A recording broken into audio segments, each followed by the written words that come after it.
नमस्कार, सत्यदर्शन न्यूज मध्ये आपले स्वागत आहे। मी पायल शहा। एक नजर टाकूया आजच्या ठळक घडामोडीवर। सार्वजनिक गणेशोत्सव मध्यवर्ती पदाधिकाऱ्यांनी पालकमंत्री चंद्रकांत पाटलांना यासाठी भेटावं लागेल। गणेशोत्सवाच्या पार्श्वभूमीवर सोलापूरच्या सार्वजनिक मध्यवर्ती गणेशोत्सव मंडळाच्या पदाधिकाऱ्यांनी जिल्ह्याचे पालकमंत्री चंद्रकांत पाटील यांची भेट घेऊन त्यांना निवेदन दिले।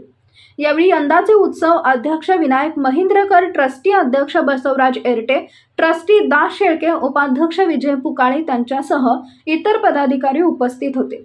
पालकमंत्र्यांना दिलेल्या निवेदनात यंदाच्या गणेशोत्सवामध्ये पहिला दिवस 7 सप्टेंबर व शेवटचा दिवस अनंत चतुर्दशी दिवशी रात्री 12 पर्यंत वाद्य वाजवण्यासाठी सूट देण्यात आलेली आहे।